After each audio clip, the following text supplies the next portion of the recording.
बिस्मिल्लाहिर्रहमानिर्रहीम। अस्सलाम वालेकुम and welcome to Stars Academy 6 road campus Rawalpindi. Hybrid test session 2025 में अभी हम डिस्कस करेंगे TNT 10 इंग्लिश। चलते हैं पहले MCQ की तरफ। Choose the correct option if you see him give him my message. अब यहाँ पे क्या आएगा? शेल आएगा, विल आएगा। नॉर्मली हम इफ़ क्लॉज के साथ हम सिंपल प्रेजेंट टेंस लगाते हैं, लेकिन एक और स्ट्रक्चर होता है जो टाइप 1 कंडीशनल है, उसका एक और स्ट्रक्चर होता है जिसमें हम कहते हैं इफ़ इट रेन्स। हम ये भी कह सकते हैं इफ़ इट शैल रेन। तो विल नहीं लगा सकते, लेकिन शैल हम लगा सकते हैं। ये give him my message, this is basically type 1 conditional, तो यहाँ पे हम शैल लगाएंगे। या इवन इन्वर्जन के साथ भी हम लिख सकते हैं शैल इट रेन, हम यूँ भी लिख सकते हैं शैल इट रेन। या शैल यू सी हिम, हम यूं भी लिख सकते हैं। विल नहीं लगा सकते, लेकिन टाइप 1 इफ क्लॉज के अंदर, इफ क्लॉज की बात कर रहा हूं, इफ क्लॉज के अंदर हम शैल लगा सकते हैं। ये दूसरा स्ट्रक्चर होता है। जैसे टाइप 3 के दो स्ट्रक्चर्स होते हैं, टाइप 2 के भी दो होते हैं। टाइप 3 में हम हैड के साथ इन्वर्जन करते हैं, जहां शैल के साथ इन्वर्जन होती है, और वैसे भी हम शैल लगा सकते हैं। तो चार्ली ऑप्शन सही होगा। सेकंड MCQ देखते हैं। Choose the correct option. Modal verb है। You dash have seen him at the party. He was abroad all week. आपने उसे पार्टी पे नहीं देखा होगा क्योंकि वो तो था ही नहीं, वो सारा लास्ट वीक बाहर था। ये बेसिकली शो क्या करता है? आपने मॉडल्स को बड़े ध्यान से इस्तेमाल करना है। ये अब टाइम कब का है, आपको दो चीजें समझनी है। टाइम है पास्ट, और शो क्या करना है? इम्पॉसिबिलिटी। यानी पास्ट के अंदर आपको लगता है कि कोई चीज, आप ये कह रहे हैं कि कोई चीज इम्पॉसिबल है, हो ही नहीं सकता। तो जब भी पास्ट की इम्पॉसिबिलिटी शो करनी हो आपको, तो आप क्या लगाते हैं? कुड लगाते हैं। इवन कैन नॉट भी लगा सकते हैं। You can not have seen him भी लग सकता है, you could not have seen him भी लग सकता है। बट अगर दो ऑप्शन हो आपके पास, कैन और कुड दोनों, तो कुड नॉट पे चाहिए। बट आप कैन नॉट हैव आप लगा सकते हैं पास्ट की इम्प्रॉबेबिलिटी के लिए। मस्ट नॉट नहीं लगा सकते। मस्ट का देखिए यहाँ पे शुड नॉट और वुड नॉट तो लगेगा नहीं। वुड तो लगता है इमेजिनरी सिचुएशन के लिए, शुड नॉट भी नहीं लगता, ये तो किसी और मकसद के लिए लगता है, इम्प्रॉबेबिलिटी के लिए नहीं लगता। मस्ट नॉट जो होता है, ये आपका लाइक आप कोई चीज जब ये डिडक्शन के लिए लगता है। यानी ऐसे केस के अंदर मैं कहता हूं he must not be home because the lights are off. उनके घर की लाइट्स ऑफ है, वो घर नहीं होगा। मैं ये डिड्यूस कर रहा हूं लाइक डिडक्शन के लिए। लेकिन मस्ट नॉट हम लगाते हैं कब के लिए? प्रेजेंट के लिए। याद रखिए, मस्ट नॉट पास्ट के लिए नहीं लगता, हम प्रेजेंट के लिए लगाते हैं। प्रेजेंट में जब हमें लग रहा होता है कि ये चीज ऐसे हो सकती, ऐसे होगी, इसके अलावा नहीं हो सकती, हम मस्ट नॉट लगाते हैं। यानी हम डिड्यूस करते हैं कुछ चीजों को देख के ये जरूर ऐसा हुआ होगा, तो उस सूरत में या इसके अलावा कुछ नहीं हो सकता, हम मस्ट नॉट लगाते हैं। यानी मस्ट नॉट पास्ट के लिए हम लगाते ही नहीं, हम प्रेजेंट के लिए लगाते हैं और डिडक्शन के लिए लगाते हैं मस्ट नॉट। तो यहां पे क्या आएगा? You could not have seen him at the party. Charlie option correct होगा। नेक्स्ट देखते हैं। I wish you invite all the friends. अब आई विश जब लग गया तो दिस इज अनरियल। हम पहले पढ़ चुके हैं कि बहुत सारे वर्ड आई विश होता है, वुड दैट होता है, इफ होता है, इफ ओनली होता है, वुड रादर होता है। ये सारे के सारे वर्ड्स किसको शो करते हैं? इट्स हाई टाइम, अनरियल को शो करते हैं। और अनरियल के बाद अगली चीज हमें देखनी होती है कि वो प्रेजेंट है या पास्ट है। तो यहाँ पे हम देखेंगे, या हम सेंटेंस से समझना है हमने, या हमें कोई वर्ड देखना है, कोई टाइम का कोई क्लू हमें मिल रहा है। I wish you dash invite all the friends. अब यहाँ पे आपके पास कोई टाइम का क्लू नहीं है कि ये पास्ट है या प्रेजेंट है, तो हम इसको प्रेजेंट कंसीडर करेंगे। अनरियल प्रेजेंट, जब टाइम का क्लू नहीं है। कुछ सिचुएशंस ऐसी होती हैं कि जहां टाइम नहीं दिया होता, फिर भी वो पास्ट में ही जाती हैं, क्योंकि वो यानी कॉन्टेक्स्ट को आपको समझना होता है। बट यहाँ पे हम इसको present, I wish you invite all the friends, यानी मेरी ख्वाहिश है कि आप सब फ्रेंड्स को बुलाते हम। और यहाँ ऑप्शंस भी आपके पास क्या बन रहा है? वुड। तो जब आई विश के बाद आपको, जब अनरियल प्रेजेंट है, तो हम उसमें सेकंड फॉर्म लगाते हैं, और हम यहाँ पे सेकंड फॉर्म के साथ यहाँ पे हम क्या लगाएंगे? वुड लगाएंगे। सो शैल या मस्ट ये तो आ ही नहीं सकता, शुड या वुड होना चाहिए। तो शुड तो सजेशन के लिए होता है, तो यहाँ पे हम वुड लगाएंगे। You dash told me about the meeting, I missed it. Choose correct modal. जी अगेन मॉडल वर्ब आ गया। आपको मुझे बताना चाहिए था, आप मुझे बता सकते थे, या आपको माइट हैव और वुड हैव तो इमेजिनरी होता है, ये नहीं लगेगा। माइट हैव प्रोबेबिलिटी के लिए होता है कि ऐसा पॉसिबल था, इस तरह से हो सकता था। पास्ट के लिए जब माइट हैव लगाते हैं पास्ट अनरियल पास्ट के लिए, तो आप प्रोबेबिलिटी की बात करते हैं। आप प्रोबेबिलिटी की बात हम नहीं कर रहे। जहां एक ऐसी चीज आपको लगता है कि ऐसा होना चाहिए था लेकिन नहीं हो सका, कोई भी ऐसी चीज जो कि आपको लगता है कि ये लाइक पास्ट में ऐसा होना चाहिए था और ये एक्शन इस तरह से होता तो सही होता आपके ख्याल में, तो ऐसी चीज के लिए हम शुड लगाएंगे, ठीक है। कुड भी नहीं लगाएंगे। कुड तो पॉसिबिलिटी के लिए लगता है, कुड नॉट लगता है इम्पॉसिबिलिटी के लिए। तो ये आपका लगेगा किसके लिए, यानी आप ये सजेस्ट कर रहे हैं बेसिकली कि पास्ट में ऐसा हो जाना चाहिए था लेकिन नहीं हुआ, ठीक है। So you should have told me about the meeting, I missed it, तो शुड हैव लगेगा।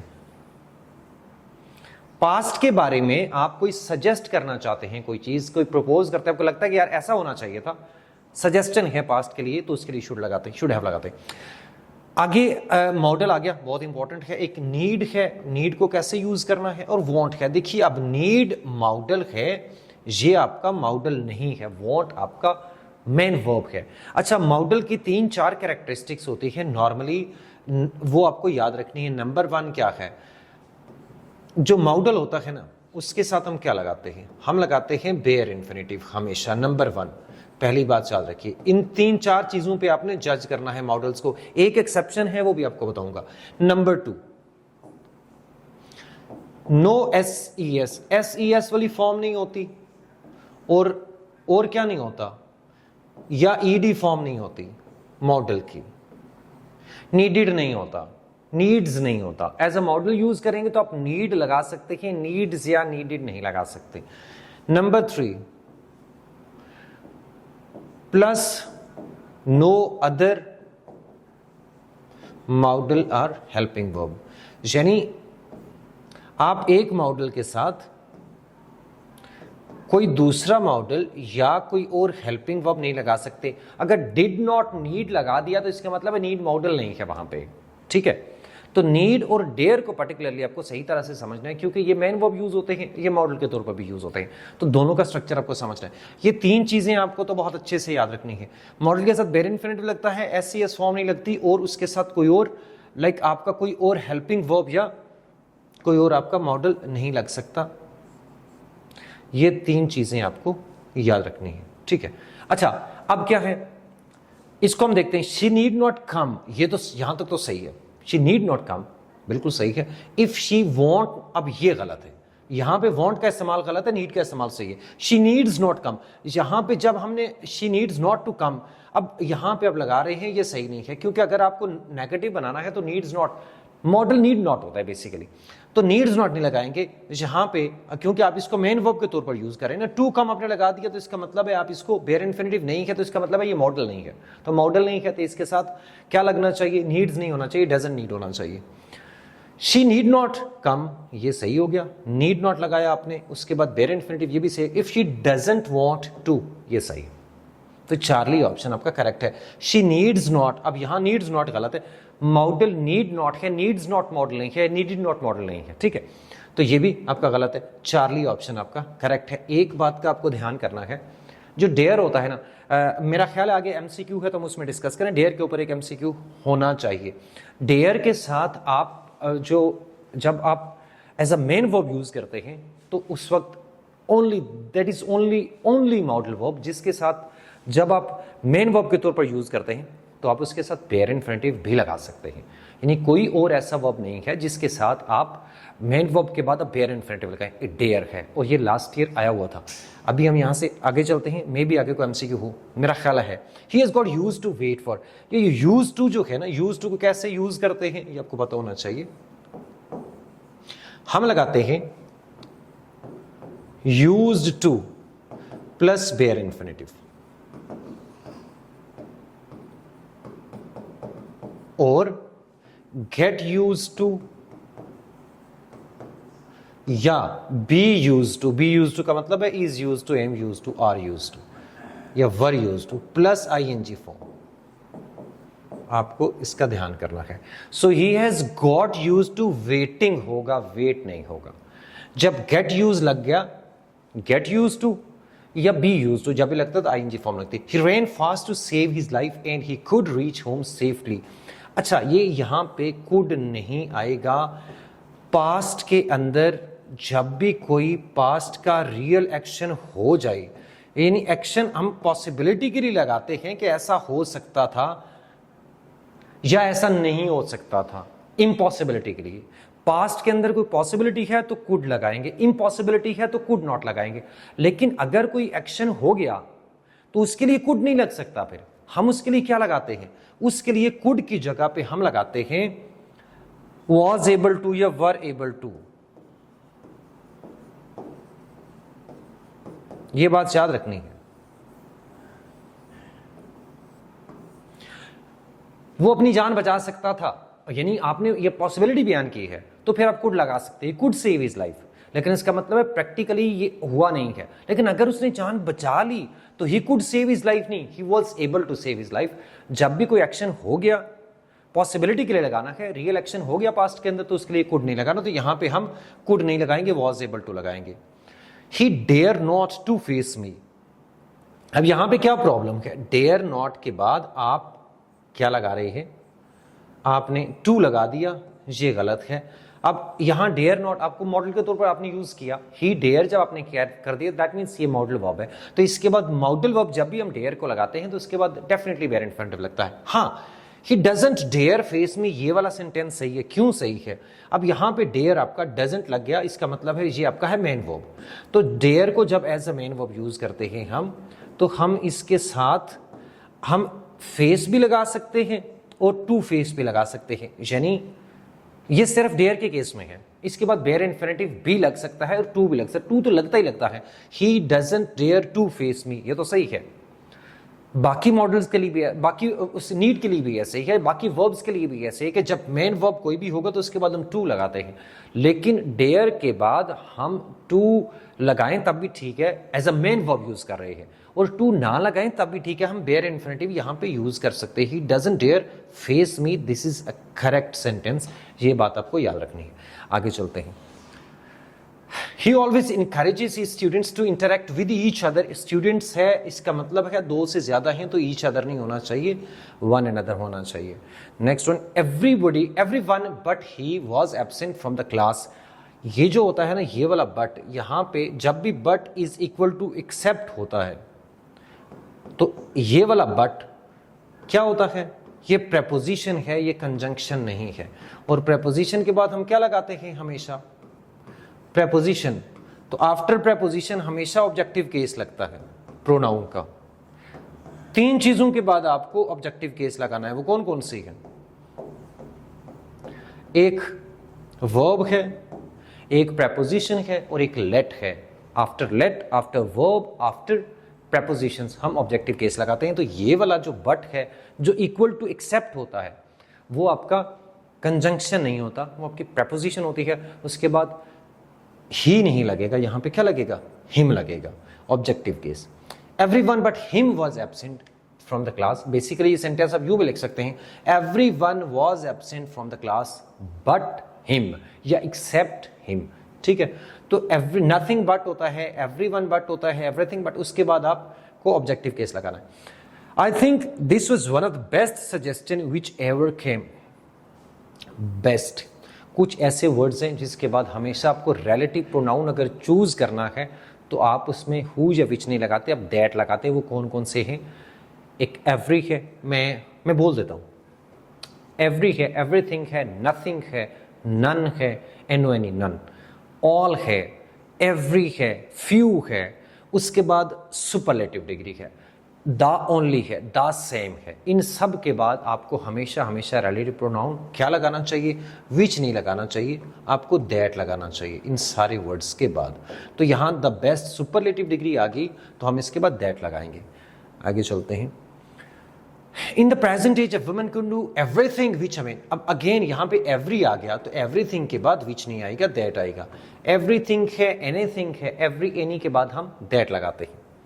ऑल के बाद आप हमेशा हम कहते हैं all that glitters is not gold. All which glitters नहीं कहते, क्यों?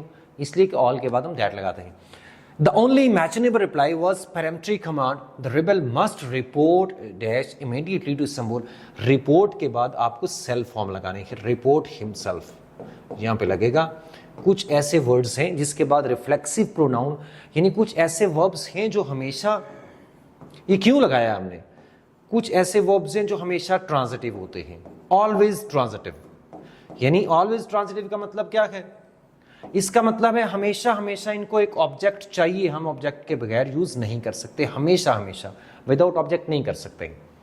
अब या तो आप ऐसे वर्ब्स को आप ऑब्जेक्ट देंगे, या आप ऐसे वर्ब को, एक ऑप्शन ये होता है कि आप सेल्फ फॉर्म दे दें। जैसे इंजॉय है, ही इंजॉयड हिमसेल्फ। अगर मैं लिखूं ही इंजॉयड ड्यूरिंग समर वेकेशन, तो ये गलत होगा। इसलिए गलत होगा कि इंजॉय का ऑब्जेक्ट किधर है भाई? ही इंजॉयड हिज समर वेकेशन सही है, लेकिन ही इंजॉय, जब आप ये प्रपोजिशन लगा दी इसका मतलब है इसका ऑब्जेक्ट मिसिंग है। तो ये वाला, इसकी जगह फिर हम क्या करते हैं, यहां पे हम सेल्फ फॉर्म लगाते हैं, हिमसेल्फ लिखेंगे। तो ये कौन कौन से वर्ड्स हैं जिनको आप, जो कौन कौन से कॉमन वर्ब्स हैं जो आपको याद रखने हैं? इसमें इंजॉय आता है, इसमें एब्सेंट आता है, इसके अंदर आपका और ये रिपोर्ट भी आता है, इसके अंदर आपका आता है अप्लाई टू आता है, इसके अंदर रिजाइन टू आता है। ये हमेशा apply oneself to, resign oneself to, ये होता है। ठीक है, अप्लाई टू का मतलब मेहनत करना होता है, ये अप्लाई एप्लीकेशन वाला नहीं है। रिजाइन टू का मतलब होता है हालात से समझौता कर लेना। रिकंसाइल टू भी आता है। ये तीन टू वाले हैं, इनको याद रखना है आपने। इसके बाद अवेंज के साथ आता है, एवेंज हिमसेल्फ होता है, एवेंज हरसेल्फ होता है।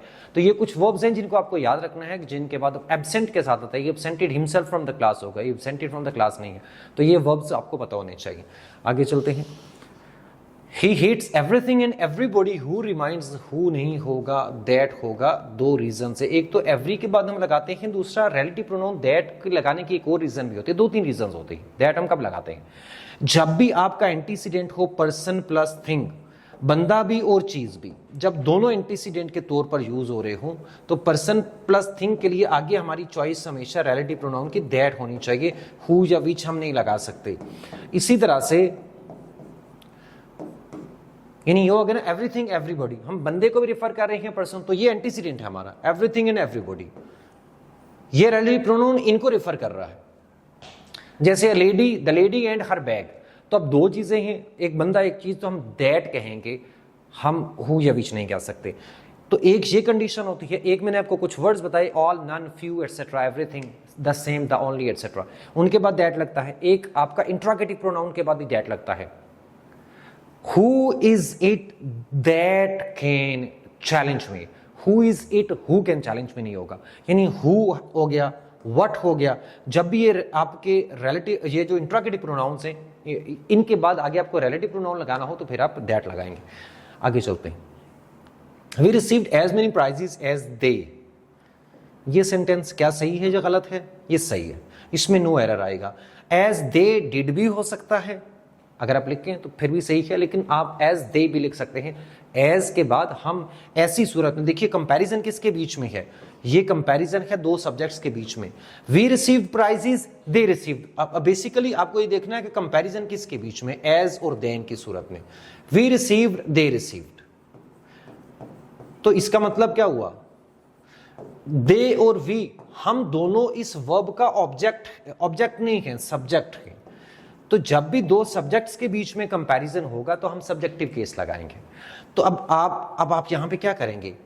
Received, we received as many prizes, as them नहीं करेंगे, एज दे ही करेंगे। एज दे डिड भी कर सकते हैं, लेकिन एज दे भी कर सकते हैं। ठीक है, तो आपको एज या देन के बाद अगर आपको सब्जेक्ट, आपको प्रोनाउन लगाना है, तो एक तरीका ये भी है कि रिसीव के बाद देखिए, अब आपका सिर्फ एक ही अगर ऑब्जेक्ट आ रहा है ना, देन या एज की सूरत में, वर्ब के बाद अगर एक ही आ रहा है तो वो सब्जेक्टिव केस में होता है। तो दो आते हैं तो वो आमतौर पर ऑब्जेक्टिव में होते हैं, क्योंकि वो दोनों का कंपैरिजन हो रहा होता है। ठीक है, एक ये तरीका भी है। फॉर एग्जाम्पल मैं कहता हूं the teacher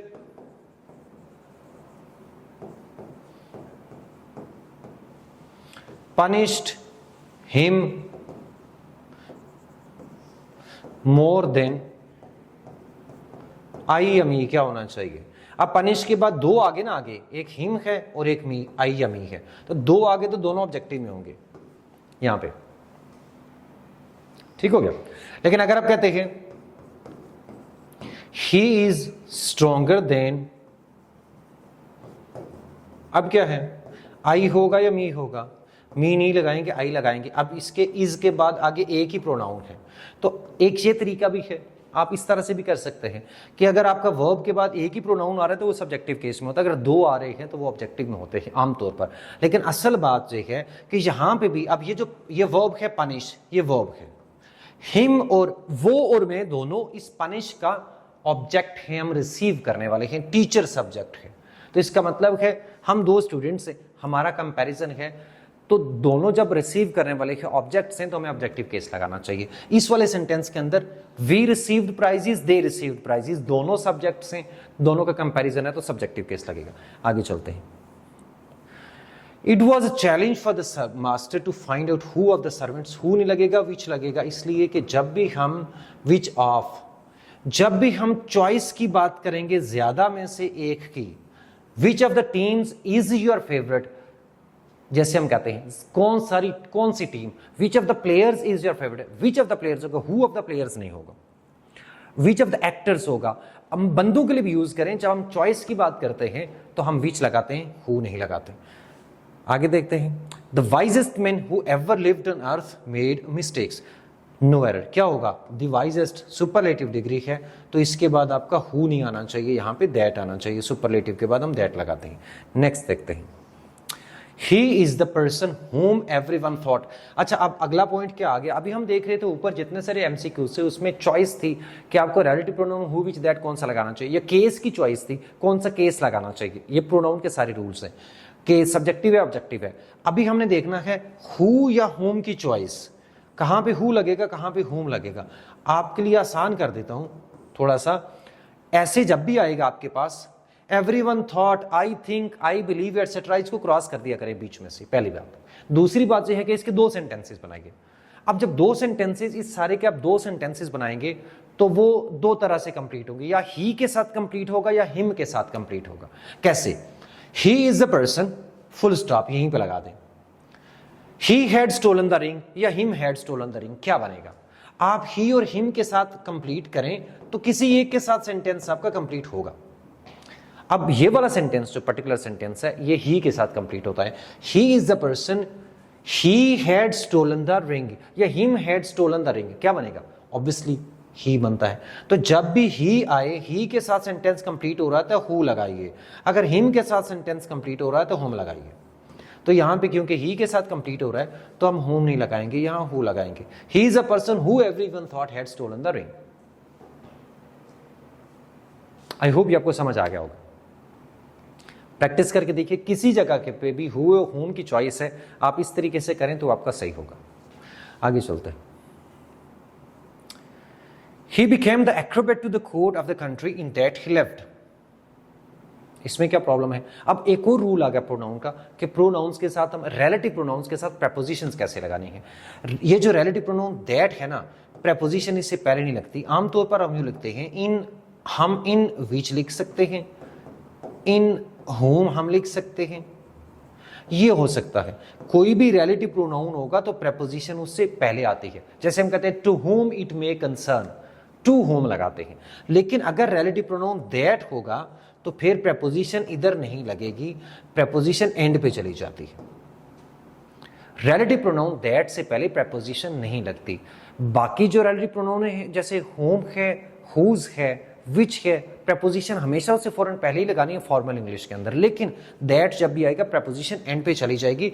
so to the court of the country that he lived in, जहां पे होना चाहिए इन, दैट इधर आएगा। अगर इसकी जगह मैं विच करूं तो फिर ये सही हो जाएगा। To the court of the country in which he lived, ये बिल्कुल सही है।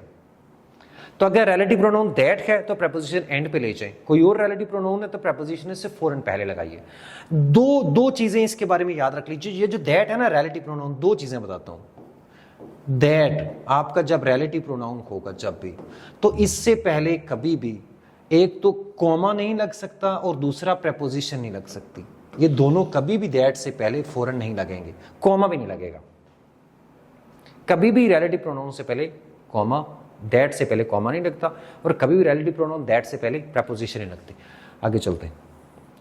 द डॉग दैट वाज, ये आ गया अभी जो ऊपर आपको बताया, गलत हो गया। अब ये दैट रिलेटिव प्रोनाउन है, इससे पहले कॉमा नहीं लग सकता। क्यों नहीं लग सकता? कॉमा वाली जो रिलेटिव क्लॉज होती है वो नॉन एसेंशियल क्लॉज होती है।